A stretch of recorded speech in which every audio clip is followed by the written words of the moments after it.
الحمد للہ رب العالمین، الصلاۃ والسلام علی سید الانبیاء و اشرف المرسلین وعلی آلہ واصحابہ اجمعین، اما بعد فاعوذ باللہ من الشیطان الرجیم، بسم اللہ الرحمن الرحیم۔ رب اشرح لی صدری ویسر لی امری واحلل عقدۃ من لسانی یفقہوا قولی۔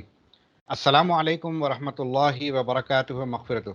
ناظرین و سامعین، پروگرام محمد ہمارے بڑی شان والے آپ کی خدمت میں لے کر حاضر ہوا ہوں، ناچیز محمد امجد علی۔ ناظرین کرام، ہم ربیع الاول کا پورا مہینہ حضور صلی اللہ علیہ وسلم کی سیرت بیان کریں گے، حضور صلی اللہ علیہ وسلم کی حیات طیبہ پر بات کیے جائیں گے، حضور صلی اللہ علیہ وسلم کے جو ہے عوام الناس اور خواص سے کس طرح سے معاملات تھے، ایک کے بعد دیگر تمام ٹاپکس پر ڈسکس کریں گے۔ حال ہی میں ایک مسئلے کو لے کر کافی زبان درازی ہوئی ہے۔ حضور صلی اللہ علیہ وسلم نے کتنی عمر میں کس سے شادی کی اور کیا اس کی جو ہے معاملات ہے۔ لوگ جو 1.5 کوڑی کی نالج رکھتے ہیں وہ لب کشائی کر کے دنیا میں اور آخرت میں رسوا ہونے کا اپنا سامان کر لیے ہیں۔ بہرحال جو یہ جاننا چاہتے ہیں کہ حضور صلی اللہ علیہ وسلم کی شخصیت اللہ یعنی کہ خالق کائنات کے نزدیک کیا ہے اور انسانوں کے لیے حضور صلی اللہ علیہ وسلم کیا ہے، یہ اگر جاننا چاہتے ہیں، آج کا ٹاپک ان کے لیے بہت ضروری ہے۔ اس اہم اور حساس موضوع کو زیر بحث لانے کے لیے ہم نے دعوت دی ہے مولانا ڈاکٹر سید خلیل اللہ اویس بخاری صاحب کو، جو کہ فاضل جامع نظامیہ ہیں اور M A M Phil P H D, یہ تینوں کورسز عربک میں انہوں نے جامعہ عثمانیہ سے کیے ہیں اور حال ہی میں ان کی پی ایچ ڈی کمپلیٹ ہوئی۔ اور سب سے بڑی بات یہ ہے کہ کیمبرج یونیورسٹی کی جو شاخ ہے سعودی عرب میں، وہاں انہوں نے 12 سال استاذ کی حیثیت سے اپنے جو ہے علم کی روشنی بکھیری۔ حیدرآباد میں یہ تشریف رکھتے ہیں، ابو الفدا اسلامک ریسرچ سینٹر کے یہ ڈائریکٹر بھی ہیں۔ کیونکہ ماہ میلاد ہیں، یہ کافی مصروف ہیں، گونوں گو مصروفیات کے باوجود انہوں نے اپنا قیمتی وقت ہمیں دیا ہے، ہم ان کے تہہ دل سے شکر گزار ہیں۔ مولانا، میں ایچ ڈی ٹی وی پر آپ کا خیر مقدم کرتا ہوں۔ جزاک اللہ خیر الجزا آپ حضرات کی یاد فرمائی کا، اور آپ کے اس محمد ہمارے بڑی شان والے 1 ماہ کا اس پروگرام میں آپ کی دعوت اور اس عاجز کو شرکت کا موقع عنایت فرمایا۔ جزاک اللہ خیر الجزا۔ تمامی ناظرین کی خدمت میں السلام علیکم ورحمۃ اللہ وبرکاتہ۔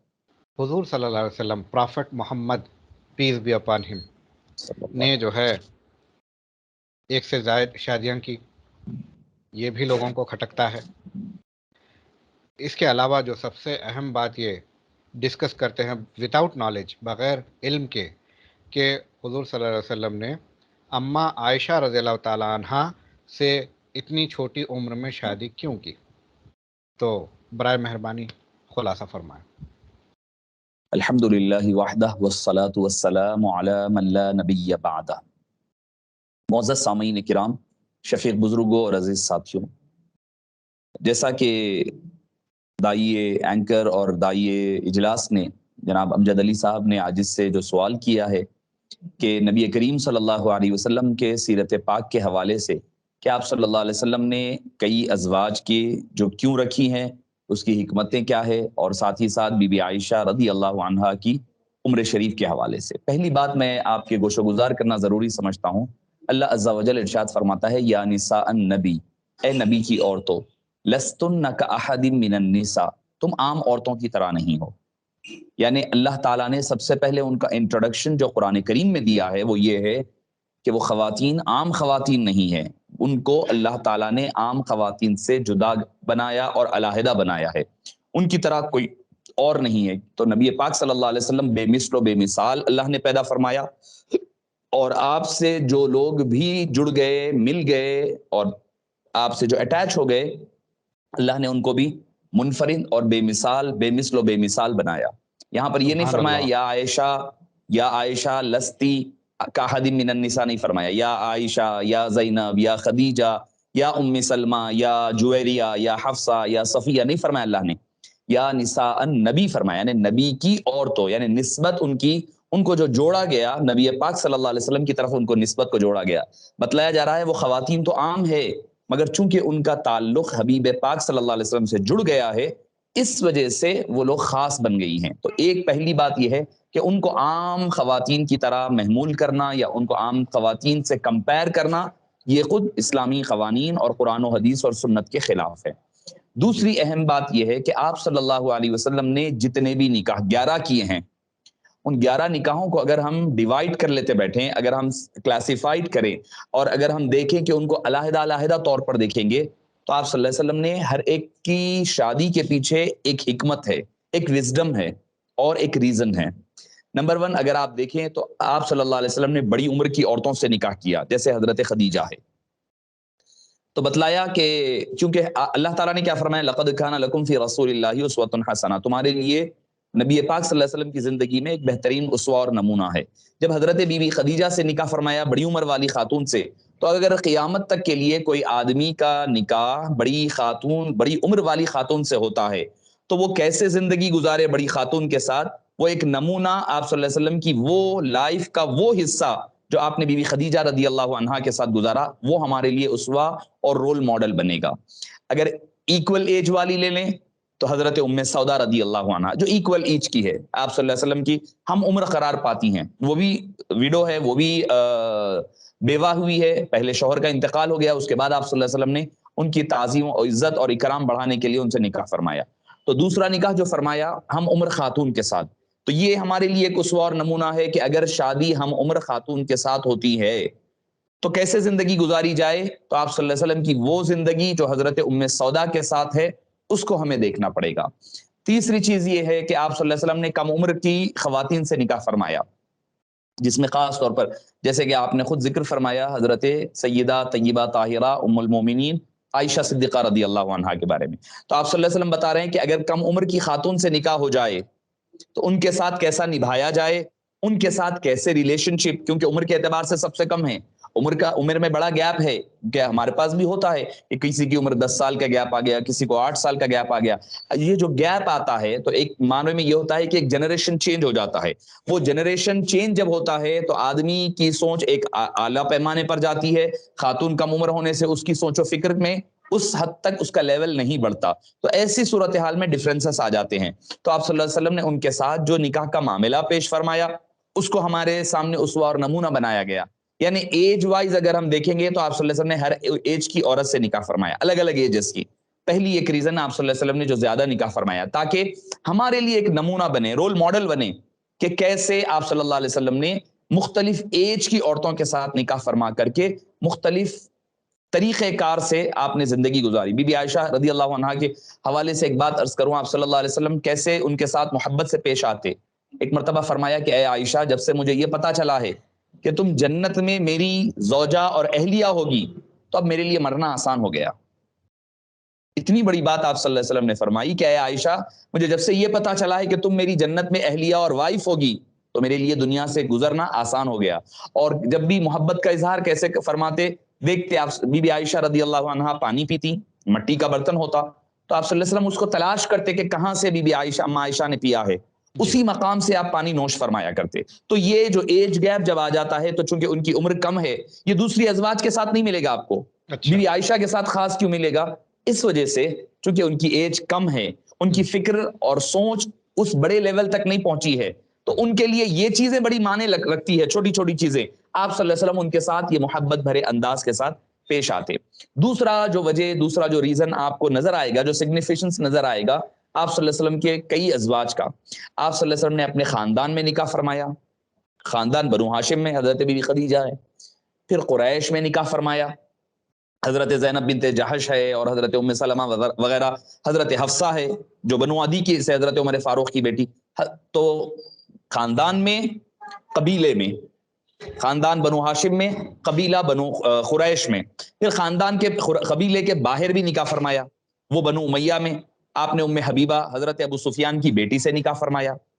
چوتھی چیز آپ صلی اللہ علیہ وسلم نے اپنے مذہب اسلام کے باہر کے لوگ یعنی یہودیوں میں بھی نکاح فرمایا. حضرت صفیہ رضی اللہ عنہا سے نکاح فرمایا، آپ کو یہ بتلانے کے لیے کہ دیکھو خاندان والے ہوں گے تو ان سے ایک پہلے سے جو باؤنڈنگ ہوتی ہے ان سے ایک رشتہ اور آسانی سے گزرتا ہے. اگر خاندان کے باہر نکاح ہو رہا ہے تو کیسا ہو، قبیلے کے باہر ہو رہا ہے تو کیسا ہو، پھر اس کے بعد اپنے مذہب کے علاوہ اگر کسی سے نکاح ہو رہا ہے تو ان کے ساتھ کیسے محبت سے پیش آنا ہے، کیسے زندگی گزارنا ہے، یہ ایک بتلایا گیا. دوسرا ریزن، تیسری چیز، آپ صلی اللہ علیہ وسلم نے مالدار خواتین سے بھی نکاح فرمایا. حضرت بی بی خدیجہ رضی اللہ عنہا بے حساب مال و دولت کی مالک ہے، ان سے نکاح فرمایا. پھر اگر مالدار سے آپ کا نکاح ہوتا ہے تو کیسے نبھایا جائے وہ ہمارے لیے ایک اسوہ بنایا گیا.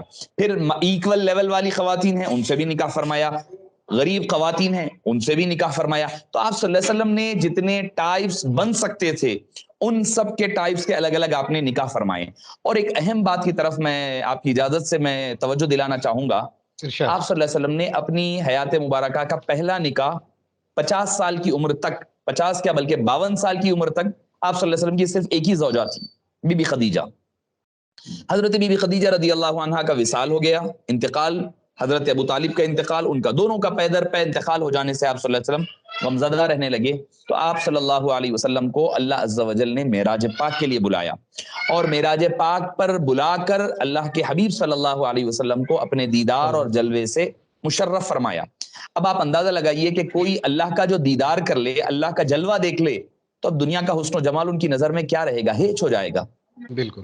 جو اللہ کا دیدار کر لے، اب وہ دیدار کے بعد اب بچ گیا کیا دیکھنے کے لیے؟ کوئی دنیا کا کوئی حسن نہیں نظر آئے گا. تو آپ صلی اللہ علیہ وسلم جب تک اللہ کا دیدار نہیں فرمائے تھے، صرف ایک ہی نکاح فرمایا تھا، وہ حضرت خدیجہ سے.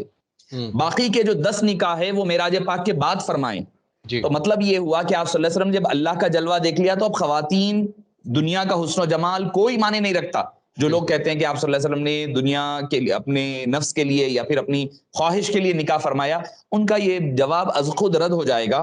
چونکہ جو اللہ کا ایک مرتبہ، کیونکہ ایک اور حدیث پاک میں آتا ہے کہ جب اہل جنت حبیب اللہ تعالیٰ کا دیدار کر لیں گے، اس کے بعد ان کو جنت کی حوریں بھی اس حسن کے آگے ماند نظر آئے گی، اس کی طرف وہ التفات نہیں کریں گے، ان کی طرف پلٹ کر نہیں دیکھیں گے، کیونکہ اللہ کا جلوہ جب دیکھ آئے ہیں. تو جب حبیب پاک صلی اللہ علیہ وسلم نے بے حجاب اللہ کا جلوہ دیکھ لیا تو اب دنیا کا سارا حسن ہیچ ہے.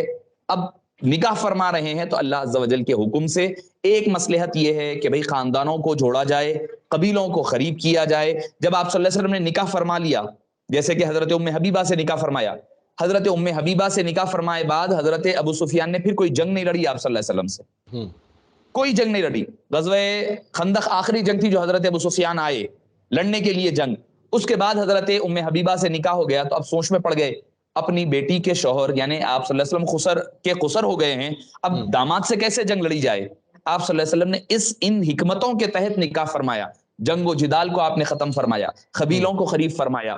دین میں لوگوں کو، جب کوئی خاندان میں آپ نکاح فرماتے وہ فخر کرنے لگتا اور سارے کا سارا خاندان، وہ قبیلہ فوری طور پر اسلام، داخل اسلام ہو جاتا، اسلام قبول کر لیتا. تو اللہ کے حبیب صلی اللہ علیہ وسلم نے جتنے نکاح فرمائے ہیں اس کے پیچھے حکمتیں ہیں.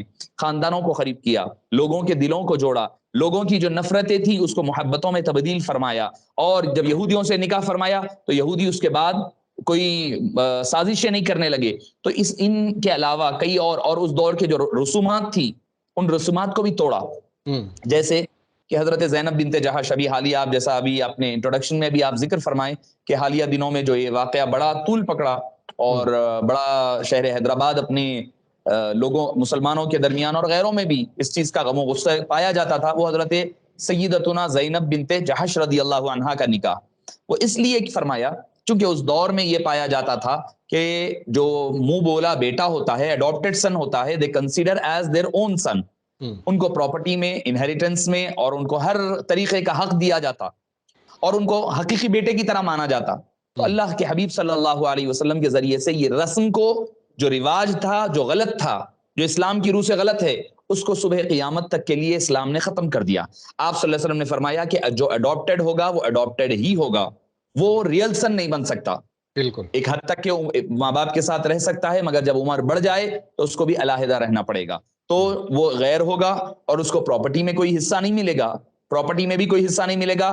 اس کے جتنے رشتہ دار ہوں گے اڈاپٹڈ فادر اور مدر کے لیے وہ ایک اجنبی ہی ہوں گے، اگر وہ چاہے تو ان کے ساتھ نکاح کر سکتے ہیں.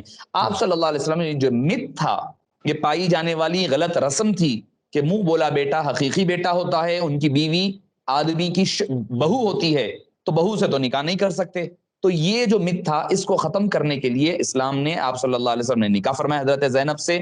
اور حضرت زینب سے نکاح پہلے کیوں فرمایا؟ چونکہ حضرت زید نے بے شمار قربانیاں اسلام کے لیے پیش فرمائی تھیں، ان کی عزت اور تعظیم اور تکریم کے لیے آپ صلی اللہ علیہ وسلم نے حضرت زینب سے پہلے نکاح فرمایا.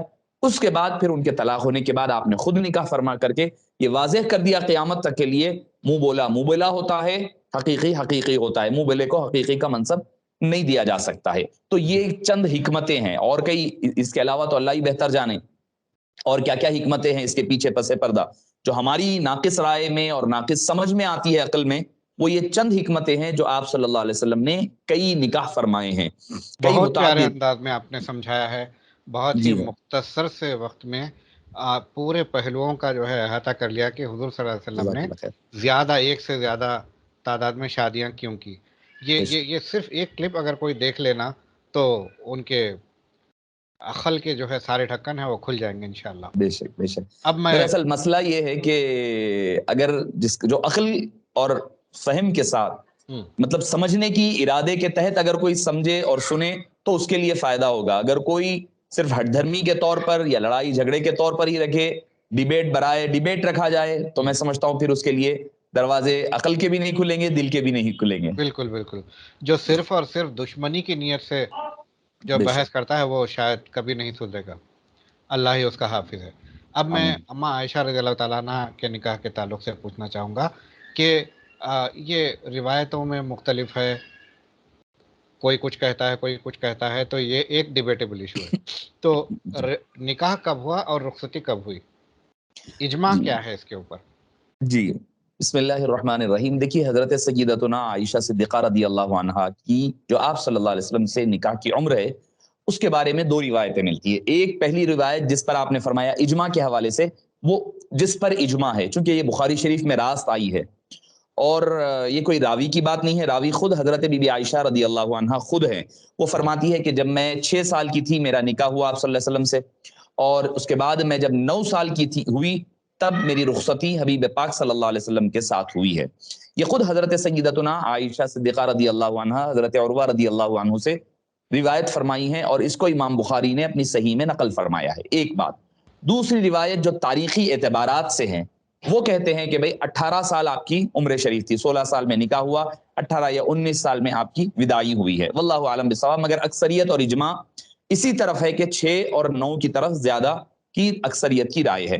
دیکھیے کہ یہ چاہے 6-9 ہو یا 16 یا 19 ہو، ہم مسلمان جو ہے ہمارا مسئلہ کیا ہے، اگر کوئی تنقید کرتا ہے تو ہم کیا کرتے ہیں کہ تھوڑا فکر کو عقل سے ذریعے سے سوچتے ہوئے یا پھر اپنے اکابرین کی طرف رجوع ہونے کی بجائے ہم فوری طور پر ڈس اپوائنٹڈ ہو جاتے ہیں اور تھوڑا اسٹیپ بیک ہونے کی کوشش کرتے ہیں، ڈیفینسو اپنے ہو آپ کو جاتے ہیں. ڈیفینسو ہو جاتے ہیں. یہاں پر ہمیں ڈیفینسو ہونے کی ضرورت ہی نہیں ہے. دیکھیے اس کی ایک آسان وجہ، آپ صلی اللہ علیہ وسلم نے حضرت بی بی عائشہ رضی اللہ عنہا سے نکاح فرمایا، کوئی بھی عمر ہو، چاہے چھوٹی ہو چاہے بڑی ہو. کب فرمایا؟ بخاری کی ہی حدیث پاک میں ہے. کیا آپ صلی اللہ علیہ وسلم فرماتے ہیں کہ میرے پاس جبریل امین علیہ السلام آئے اور ایک ریشم کے کپڑے میں لپٹی ہوئی تصویر لے کر کے آئے، یا خود ان کا چہرہ لے کر کے آئے اور فرمایا یا رسول اللہ صلی اللہ علیہ وسلم یہ اس دنیا میں بھی اور آخرت میں بھی جنت میں بھی آپ کی وائف ہے، زوجہ ہے، ام المومنین ہے. آپ صلی اللہ علیہ وسلم نے جب کپڑا کھولا تو اس کے اندر بی بی عائشہ رضی اللہ عنہا کا چہرہ مبارک تھا. آپ صلی اللہ علیہ وسلم نے حضرت ابو بکر صدیق کو بلا کر کے فرمایا کہ دیکھو اللہ کا یہ حکم آیا ہے، یہ حکم اللہ عز و جل کا ہے. اچھا یہ ایک مت بھی تھا، یہ ایک اور ایک بھی مت تھا جس کو ختم کیا گیا. کیا کہ اس دور میں یہ تھا کہ جو منہ بھولا بھائی ہو جاتا، جیسے اب ہوتا یہ ہے کہ دوستی بہت قریب ہو جائے تو بھائی کا رشتہ بن جاتا ہے، ایک ارے دوسرے بھائی کو رشتہ بھائی دار، کہتے ہیں. جی بھائی کہتے ہیں. تو آپ صلی اللہ علیہ وسلم اور حضرت سیدنا ابو بکر صدیق یہ دور اسلام سے پہلے بھی یہ لوگ ایک دوسرے کے بھائی کہلاتے تھے، دوستیاں بچپنے سے تھی. تو لوگوں میں یہ بات مشہور تھی کہ آپ صلی اللہ علیہ وسلم اور حضرت ابو بکر صدیق بھائی ہے. جب بھائی ہے تو بھائی کی بیٹی سے نکاح نہیں ہو سکتا، بھتیجی سے. تو آپ صلی اللہ علیہ وسلم نے یہ بھی مت کو ختم فرمایا کہ منہ بولا بھائی بھی ہوگا. آپ نے بیٹے کا تو سنا ہوگا، بھائی کے حوالے سے کم لوگوں نے سنا ہوگا. تو منہ بولے بھائی کے بیٹی سے بھی رشتہ کرنے کا جو ایک خیال تھا، ایک جو رسم تھی، اس رسم کو بھی آقا نامدار صلی اللہ علیہ وسلم نے ختم فرمایا. تو میں عرض کر رہا تھا کہ حضرت ابو بکر صدیق کو فرمایا یہ اللہ کا حکم ہے. اللہ کا حکم ہے عز و جل کا. تو اب اگر سوچے کہ اللہ عز و جل کا حکم ہے تو بھئی وہی اللہ عز و جل کا حکم ہے جس نے حضرت بی بی مریم علیہ السلام کو بغیر نکاح کے حضرت عیسیٰ علیہ السلام پیدا فرمایا. بھئی ہمیں مسلمانوں کو یہ سوچنے کی ضرورت ہے. ہم فوری اسٹیپ بیک ہو کر کے ڈیفینسو موومنٹ میں پوزیشن میں آنے کی بجائے تھوڑے کھلے ذہن سے سوچے کہ حضرت عیسیٰ علیہ السلام کیسا تولد ہوئے. قرآن کہہ رہا ہے, احادیث کہہ رہی ہے, خود اگر بائبل میں چلے جائیں تو بائبل لوکا وغیرہ میں چلے جائیں تو ہمیں وہاں پر بھی نظر آتا ہے کہ وہ بغیر نکاح کے حضرت عیسیٰ علیہ السلام پیدا ہوئے. حالانکہ بغیر نکاح کے ہونا, کسی بھی لڑکا ہونا کسی بھی سماج میں اچھا نہیں مانا جاتا, مگر ہم کیا کہتے ہیں, سب کہتے ہیں, یہاں تک کہ کرسچنز جو مانتے ہیں بغیر نکاح کے وہ بھی کہتے ہیں یہ اللہ کا حکم تھا, اللہ کی مرضی تھی. میں یہ کہتا ہوں کہ جب اللہ کے حکم سے کوئی خاتون بغیر نکاح کے, بغیر مرد کے قربت کے لڑکا تولد کر سکے, یہ اللہ کا حکم ہے, اللہ کی مرضی ہے, تو وہی اللہ کے حکم پر, اسی اللہ کی مرضی پر آپ صلی اللہ علیہ وسلم نے بی بی عائشہ رضی اللہ عنہا سے بچپنے میں نکاح فرمایا. یہ ایک سب سے اہم, سب سے بیسک ہمارے لیے مسلمانوں کے لیے بیس لائن ہے. ہم لوگ لڑائی جھگڑے میں پڑ جاتے ہیں, بھائی کوئی کہہ رہا ہے 6 9 16 18, اگر کوئی بھی عمر رہے ہمیں کوئی فرق نہیں پڑتا. کیوں؟ کیونکہ یہ اللہ کا حکم ہے, اللہ عز و جل کا, اللہ تعالیٰ کا بنایا ہوا قانون ہے, اس کی مرضی ہے. وہ جب چاہے گا جس کو بلوغیت جس عمر میں چاہے عطا فرما سکتا ہے. بالکل, یہ ضروری تو نہیں ہے کہ آج بھی اگر کوئی گائناکولوجسٹ سے پوچھ لیں یا کوئی ڈاکٹر سے اگر آپ کنسرن کر لیں تو وہ کہتے ہیں کہ لڑکوں کی بلوغیت کی عمر جو ہے 13 سال سے 15 سال کے درمیان ہو سکتی ہے, اور لڑکیوں کی 9 سال سے 12 سال یا میکسیمم 13 14 سال کہتے ہیں. یہ بلوغیت کی عمر ہماری کنٹری میں ہو سکتی ہے, وہ تو عرب کے ماحول میں ہے جہاں کی غذائیں گرم ہے, ایٹماسفیئر گرم ہے, اور لڑکیاں فوری طور پر نکاح کیا کرتی تھی. وہاں کم عمری میں نکاح کرنے کا عام رواج تھا, جس وجہ سے کوئی کافر وہاں پر اعتراض کرتا ہوا نظر نہیں آیا. کوئی ابو جہل, ابو لہب وغیرہ قرآن پر, حدیث پر, آپ صلی اللہ علیہ وسلم کی ذات پر اعتراض کیے, وہ لوگ کہیں پر یہ اعتراض نہیں ملتا ان کا کہ آپ نے کم عمر لڑکی سے کیوں نکاح فرمایا. تو ایک تو یہ کہ نکاح کرنا کوئی یہ اسلامی بات نہیں ہے, یہ موسٹلی یہ ڈیپینڈ کرتا ہے کلچر پر اور کسٹم پر. ایریے کا جو کسٹم اور ٹریڈیشن, اس میں 2 چیزیں ہوگی, ایک تو ویدر بہت حد تک معنی رکھے گا, دوسرا کسٹم اینڈ ٹریڈیشن. نکاح کرنے کے لیے نکاح جب کب ہوگا, نکاح کا جو دیکھا جاتا ہے طور طریقہ, اب جیسے اگر آپ سعودی عرب میں چلے جائیں نکاح کا کسٹم الگ ہے. وہاں پر نکاح کی کوئی تقریب نہیں ہوتی, گھر کا گھر میں کر لیتے ہیں, ولیمہ ہوتا ہے بہت دھوم دھڑاکے سے, وہ دولہا بھی ناچتا ہے, وہ فلاں ہوتا ہے, ان کا اپنا ایک طریقہ کار کا ڈانس ہے وہ ہوتا ہے. امریکہ وغیرہ چلے جائیں ان کا کسٹم الگ ہے, نکاح کے طور طریقے کا, ایج بھی الگ, ہر ایک کے پاس الگ الگ ہے. ایون اگر آپ یو ایس اے وغیرہ کے اگر آپ کانسٹیٹیوشنز وغیرہ دیکھیں تو ان کے پاس بھی یہ ہے کہ اگر جو ہے لڑکی جلد بلوغیت کو پہنچ جائے تو وہ آزاد ہے. ان کے پاس بھی ہے کہ بھئی کسی سے ریلیشن شپ, حالانکہ ان کے پاس نکاح اور شادی کی بجائے فزیکل ریلیشن شپ کے بارے میں کہتے ہیں وہ کہ وہ 13 سال کی عمر سے وہ پرمیشن الاؤڈ ہے ان کے پاس, کیونکہ ان کے اعتبار سے کہ وہ لڑکی کی بلوغیت کے آغاز کی عمر ہو جاتی ہے. تو یہ نکاح کا معاملہ یہ مذہب کا معاملہ نہیں ہے, اس نکاح کا معاملہ یہ مذہب سے تعلق نہیں رکھتا ہے. مور اوور یہ ایک تو ویدر پر ڈیپینڈ کرتا ہے, دوسری چیز custom and tradition per depend کرتا ہے. تو وہاں کا ویدر گرم, اس وجہ سے آپ صلی اللہ علیہ وسلم کے دور مبارک میں لڑکیاں اور لڑکے بھی جلد بالغ ہو جاتے, اور پھر ماحول اور کسٹم اینڈ ٹریڈیشن یہ ہوتا کہ جلد نکاح کرنے کا تھا. یہ اس کی دوسری وجہ رہی. اور اس کے علاوہ تیسری وجہ یہ تھی کہ حضرت بی بی عائشہ رضی اللہ عنہا سے آپ اگر دوسری ازواج کو دیکھیں گے, دوسری وائفز کو دیکھیں گے, ان کا ڈائریکٹ نکاح ہوا, ان کا نکاح ہو کر رخصتی الگ نہیں ہوئی. انہوں نے نکاح کیا, فوری طور پر آپ صلی اللہ علیہ وسلم کے ساتھ رہنے. حضرت خدیجہ لے لیں, حضرت ام سودا لے لیں, ام سلمہ لے لیں, حضرت حفصہ لے لیں, حضرت صفیہ لے لیں, حضرت زینب بنت جہش, زینب بنت خزیمہ, حضرت جویریہ, حضرت ماریہ, جس کو اٹھا لیں آپ, نکاح ہوا, آپ صلی اللہ علیہ وسلم کے ساتھ رہنے لگی.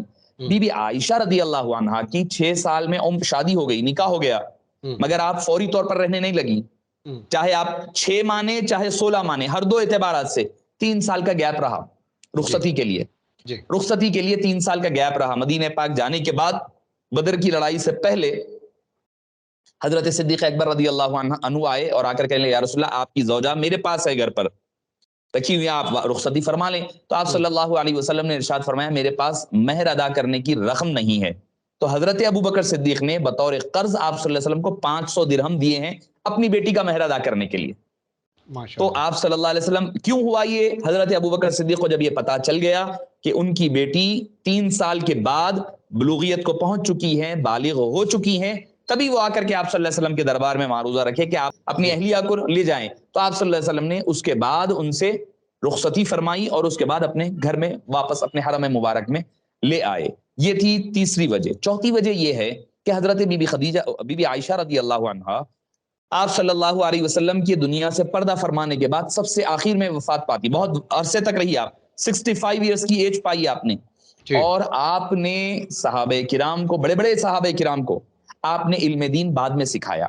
جتنے خواتین کے مسائل تھے وہ خواتین آ کر ڈائریکٹ نہیں پوچھ سکتی تھی شرم و حیا کے باعث، تو آپ صلی اللہ علیہ وسلم حضرت بی بی عائشہ کو فرماتے، حضرت بی بی عائشہ ان خواتین کو سکھاتی. میں ایک آپ کو مثال دوں گا کہ کیسے آپ صحابہ کرام کی استاد تھیں. حضرت ابو ہریرہ رضی اللہ عنہ جو روایت کرنے کے اعتبار سے سب سے زیادہ احادیث نقل فرمائی ہے، 5374 احادیث حضرت ابو ہریرہ رضی اللہ عنہ نقل فرمائے ہیں. ایک حدیث آپ نے روایت کی، لوگوں کے سامنے سنایا، من قال لا الہ الا اللہ دخل الجنہ، جو کوئی لا الہ الا اللہ کہے گا جنت میں داخل ہو جائے گا. یہ حدیث پاک ہے، حدیث پاک ہے، ہمیں کتب حدیث میں حدیث ملتی ہے. اب وہ آخر وقت ہے ان کی عمر شریف کا، تو وہ روایت کر رہے ہیں. حضرت سیدتنا بی بی عائشہ رضی اللہ عنہا جب ان کے کانوں تک یہ بات آئی کہ حضرت ابو ہریرہ یہ روایت فرما رہے ہیں، تو آپ نے فرمایا ابو ہریرہ نے یہ حدیث کو نہیں سمجھا. کون؟ بی بی عائشہ فرمائی. کس کے بارے میں؟ حضرت ابو ہریرہ کے بارے میں، جو سب سے زیادہ حدیث نریٹ کرنے والے ہیں، ان کے بارے میں فرما رہے ہیں کہ انہوں نے اس حدیث کو نہیں سمجھا. معزز ناظرین کرام، حضرت ابو ہریرہ نے کوئی مسئلہ نہیں کیا، ارے بھائی ایسے کیسے، میں سب سے بڑا محدث ہوں صاحب. فوری حضرت بی بی عائشہ رضی اللہ عنہا کے در پر آ گئے، گھر پر آئے، آ کر کے پوچھا کہ بھئی آپ نے یہ فرمایا؟ انہوں نے کہا کہ ہاں میں نے کہا. تو بولے مجھے یہ پھر حدیث سمجھا دیجئے، آپ کیا مطلب ہے اس کا؟ تو آپ نے فرمایا من قال لا الہ الا اللہ وعمل بها دخل الجنہ، جو کوئی اگر خالی لا الہ الا اللہ کہہ کر جنت میں چلا جائے گا آدمی، تو سب کہیں گے کہ عمل چھوڑ دو، عمل کی کوئی ضرورت نہیں ہے، خالی لا الہ کلمہ پڑھ لو بس ہم جنتی ہو گئے، یہ تصور جائے گا. آپ نے فرمایا کہ نہیں، اس کا مطلب یہ ہے جو لا الہ الا اللہ کہے اور اس کے مطابق اپنی زندگی گزارے وہ جنت میں جائے گا. تو اتنے بڑے صحابی، اتنے بڑے محدث کی حدیث کو کریکٹ کرنے والی یہ حضرت بی بی عائشہ کیسے ہوا؟ بڑے عرصے تک رہ کر کے کر سکی، کیونکہ آپ صلی اللہ علیہ وسلم کی صحبت میں زیادہ عرصہ اور زیادہ وقت گزارا، ہر چیز کو سیکھا، علم کو سیکھا، حدیث کو سیکھا. اس کے علاوہ حضرت بی بی عائشہ حافظہ تھی، قرآن کریم کی مکمل حافظہ تھی، محدث تھی، فقیہ تھی، یعنی ان سے جو بھی فقہی مسائل آتے، نماز کیسا پڑھنا وغیرہ وغیرہ، وہ بیان فرماتی، فتویٰ دیتی، مفتیہ تھی سمجھے اس دور کی. اس کے علاوہ وہ اپنے پیریڈ اور ٹائم کی بہترین فزیشین تھی. آپ صلی اللہ علیہ وسلم جب بھی کوئی بڑے بڑے فزیشنز آتے، حکما، اطباء آتے، تو آپ صلی اللہ علیہ وسلم فرماتے ہیں عائشہ اس مرض کا علاج ان سے تم سیکھ لو تاکہ تم دوسروں کے لیے علاج. جب وہ چلے جاتے تو پھر اس کے بعد وہ بیمار ہوتے کوئی تو ان کو وہ دوا دیا کرتی بنا کر کے، وہ جڑی بوٹی جو بھی تھا طریقہ کار میڈیسنز کا، تو میڈیسنز بنا کر کے دیا کرتی. یہاں تک کہ آتا ہے کہ آپ کی ایک باندی تھی جن کا نام تھا بریرہ، تو وہ اور حضرت عائشہ مل کر کے جو جتنی خواتین وغیرہ کی پریگننسی کے دوران جو ڈیلیوریز ہوتی تھیں مدینہ منورہ کے باہری علاقے میں، یہ لوگ ڈیلیوریز کا کام گائنیکولوجسٹ ڈپارٹمنٹ سمجھے آپ، جو برتھ کا جو ڈپارٹمنٹ ہوتا ہے وہ کمپلیٹ ڈپارٹمنٹ حضرت عائشہ اور حضرت بریرہ دیکھا کرتے تھے. تو یہ سب کیسے ہوا؟ یہ آپ صلی اللہ علیہ وسلم کی صحبت میں رہ کر کے، خدمت میں رہ کر کے انہوں نے سیکھا تاکہ آگے کے لوگوں کے لیے سکھایا جائے. یہ اصل مقصد تھا آپ صلی اللہ علیہ وسلم کا کم عمری میں حضرت بی بی عائشہ رضی اللہ عنہا سے نکاح کرنے کے حوالے سے. سبحان اللہ، سبحان اللہ، بہت پیارے انداز میں آپ نے سمجھایا. اب میں یہ پوچھنا چاہوں گا کہ جو اعتراض کرتے ہیں، جی، کیا ان کے مذاہب میں جو ہے کم عمر کی لڑکی سے شادی کرنے پر کوئی روک ٹوک ہے؟ نہیں، ان کے پاس بھی جیسے کہ ہمارے پاس ایک میلاد النبی صلی اللہ علیہ وسلم کے حوالے سے ایک پروگرام میں ابھی حالیہ ایک یہی ٹاپک رہا ہے، child marriage in Islam and in other religions کے عنوان سے. تو اس کے حوالے سے آپ کو عرض کروں میں کہ دوسرے مذاہب میں، یہاں تک کہ دوسرے اسٹیٹس میں بھی اگر میں نے سنا کہ اگر دوسرے اسٹیٹس میں چلے جاتے ہیں تو وہاں پر بھی 18 سال کی قید نہیں ہے. وہاں پر اب شاید ہو سکتا ہے کہ وہ چینج کرے ایج، بٹ ابھی تک تو دوسرے جیسے کرناٹک، مہاراشٹر وغیرہ میں اگر کوئی کم ایج میں نکاح کرنا چاہتا ہے تو ان کے لیے اجازت اور پروویژن ہے ان کے اسٹیٹ لا کے مطابق۔ دوسری بات یہ ہے کہ جو کرسچنز اعتراض کرتے ہیں، وہ کرسچنز جو مانتے ہیں کہ حضرت بی بی مریم کا نکاح حبیب نامی ایک شخص سے ہوا تھا، جو وہ ماننے والے لوگ ہیں، ان کے لیے کیتھولک وغیرہ ان کے پاس وہ ماننے والے لوگ ہیں، بہت کم لوگ مانتے ہیں ان کا نکاح نہیں ہوا تھا۔ اکثر بعض لوگ مانتے ہیں کہ وہ ایک حبیب نامی ایک شخص تھے جن سے نکاح ہوا تھا، جیسے کیتھولک وغیرہ مانتے ہیں۔ ان کے نزدیک بھی یہ ہے کہ اس وقت وہ حبیب جو ہے ان کی ایج مور دین 50 تھی اور حضرت بی بی مریم علیہ السلام کی عمر صرف 8 سال تھی۔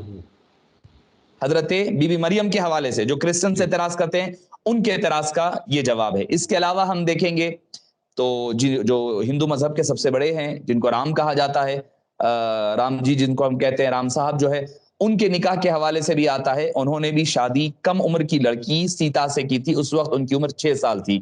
رامائن میں یہ 3 جگہوں پر 3 اشلوک ملتے ہیں، اشلوک نمبر 10 میں، اشلوک نمبر 14 میں، اشلوک نمبر 22 میں، رامائن کے اکھنڈ کا جو چیپٹر ہے اس کے یہ 3 اشلوک میں ملتا ہے کہ رام صاحب کا نکاح شادی سیتا صاحبہ کے ساتھ 6 سال، جبکہ ان کی عمر 6 سال تھی اور رام صاحب کی عمر جو ہے تقریباً 50 سال کے تجاوز کر گئی تھی، اس وقت انہوں نے نکاح کیا تھا۔ ہم اعتراض نہیں کر رہے ہیں، ٹھیک ہے بھائی، ہم یہ نہیں کہہ رہے ہیں کہ بھائی یہ غلط ہے، نہیں کہہ رہے ہیں، ہمیں اسلام نے اجازت نہیں دی ہے کہ کسی کے مذہبی پیشواؤں کے بارے میں کوئی غلط بیانی کرے یا کوئی بات، ہم تو انہی کا حوالہ اور ریفرنس دے رہے ہیں۔ ہم یہ کہہ رہے ہیں جس طرح آپ کے پاس رام صاحب نے کیا ہے، جو کوئی ریزن ہوگا، جو بھی ریزن ہوگا، وہی ریزن ہمارے پاس بھی حبیب پاک صلی اللہ علیہ وسلم کے حوالے سے، ایون گاندھی جی کے بارے میں آتا ہے، انہوں نے 13-14 سال کی عمر میں نکاح کی، شادی کی، اور امبیڈکر صاحب کے بارے میں بھی آتا ہے، انہوں نے بھی کم عمر میں شادی کی، جنہوں نے بابا ابھی اگر جو کانسٹیٹیوشن لکھنے والے حضرات ہیں، جب انہوں نے نکاح کم عمری میں کیا ہے اور پھر کانسٹیٹیوشن کے تحت ہم کہتے ہیں کہ کانسٹیٹیوشن میں یہ ہے، فلاں ہے۔ اس کے علاوہ اگر ہم راجستھان وغیرہ بعض علاقوں میں چلے جاتے ہیں تو بچیوں کی لڑکیوں میں بچپنے میں شادی ہوتی ہے، وہ تو ہمارے پاس تو ابھی بھی نہیں ہے اتنا رواج، دوسری اقوام میں اس سے زیادہ ہے۔ ہم یہ کہہ رہے ہیں کہ بھائی اس کو اسلام سے مت جوڑو، اس کا تعلق نکاح کا اسلام مذہب سے نہیں ہے، اس کا تعلق وہاں کے ویدر سے ہوتا ہے، اور اس کے علاوہ موجودہ دور کا جو رسم و رواج، طور طریقہ، کسٹم اور ٹریڈیشن ہوتا ہے اس کے مطابق ہوا کرتا ہے۔ جو لوگ اعتراض کرتے ہیں ان کے اپنے مذہب میں بھی ہے، کئی لوگ ہیں جو شادی کرتے ہیں، بھئی اگر شادی بھی کرتے ہیں، اچھا کئی تو ایسے بھی ہمارے پاس کیسز، آپ تو بہتر جانتے ہیں، آپ تو صحافت سے تعلق رکھتے ہیں، آپ تو رپورٹنگ وغیرہ میں ہر دن آئے دن دیکھتے رہتے ہیں، کتنی کم عمر لڑکیوں کے ریپ ہوتے ہیں، ان کی عصمت ریزی تار تار کیا جاتا ہے، ان کی عصمتوں کو، عفتوں کو تار تار کیا جاتا ہے۔ آپ کیا کہیں گے؟ کم عمر لڑکیاں ہوتی ہے، کچھ تو ایسے ہے 3 سال کی لڑکی، 4 سال کی لڑکی، ایسے بھی واقعات سننے میں آتے ہیں۔ اور یقیناً یہ برائی جو ہے، برائی کوئی ایک مذہب سے منسلک نہیں ہوتی، مگر ہم جو دیکھتے ہیں اکثریت وہ اغیار کے پاس پایا جاتا ہے، تو ہم ان سے ادباً التماس کرتے ہیں، التجا کرتے ہیں، بھئی آپ یہ کہ بھئی جو چیزیں ہمارے نبی کریم صلی اللہ علیہ وسلم کے بارے میں ہیں، وہ ساری چیزیں اللہ اور اللہ کے حبیب اللہ کے حبیب نے جو کچھ کیا اللہ کے حکم سے کیا، موجودہ ٹریڈیشن جو دور تھا کئی حکمتوں کے تحت کیا۔ آپ کہیں گے کہ بھئی جو آپ کے پیشواؤں کے بارے میں یہ حکمت ہے، یہ مسئلہ ہے، یہ مصلحت کے تحت کیے ہیں، تو میں سمجھتا ہوں کہ وہی حکمتیں، یہ تو ابھی حالیہ کی بات ہے، گاندھی جی اٹھا لیں یا امبیڈکر صاحب اٹھا لیں، یہ حالیہ دور کی باتیں ہیں، یہ تو پرانی، میں 1400 سال پہلے کی بات کہہ رہے ہیں ہم۔ 1400 سال کا ٹریڈیشن تو بالکل ہی مختلف تھا آج کے دور سے بالکل مختلف دور تھا۔ اور یہ بھی یاد رکھیں کہ نکاح میں لڑکی ہو یا لڑکا ہو، جتنی گیپ عمر زیادہ کریں گے اتنے مسائل پیدا ہوں گے، اتنی برائی عام ہوگی۔ جلد نکاح کرنا یہ خود ہندوازم میں ہے، یہ ہمارے پاس ہے کہ جب لڑکی بالغ ہو جائے، لڑکا یا لڑکی، تو ان کا جلد نکاح کر دیا کرو، ہمارے پاس بھی ہے۔ اس کے علاوہ ہندوازم میں بھی ہے کہ اگر بالغ ہونے کے باوجود اگر ان کا نکاح نہیں کیا جاتا ہے، اگر وہ کوئی زنا وغیرہ کرتے ہیں تو اس کا پاپ اور اس کا جو گناہ ہوگا ان کے والدین کے سر پر ہوگا، ان کے سرپرستوں کے سر پر ہوگا۔ تو میں ادباً التماس کروں گا ہمارے اغیار، چونکہ میں سمجھتا ہوں کہ اکثریت جو ہے ان معاملات میں نہیں پڑتی ہے، جو شرنگیزی کرنا چاہتے ہیں وہ شرنگیزی کیا کرتے ہیں اور وہ کہا کرتے ہیں، جس کی وجہ سے ایک نفرت کا ماحول پیدا ہوتا ہے۔ میں سمجھتا ہوں کہ بھئی ہر ایک کو ایک دوسرے کے مذہب اور مذہبی پیشواؤں کے بارے میں اپنی زبان درازیاں کرنے سے رکنا چاہیے.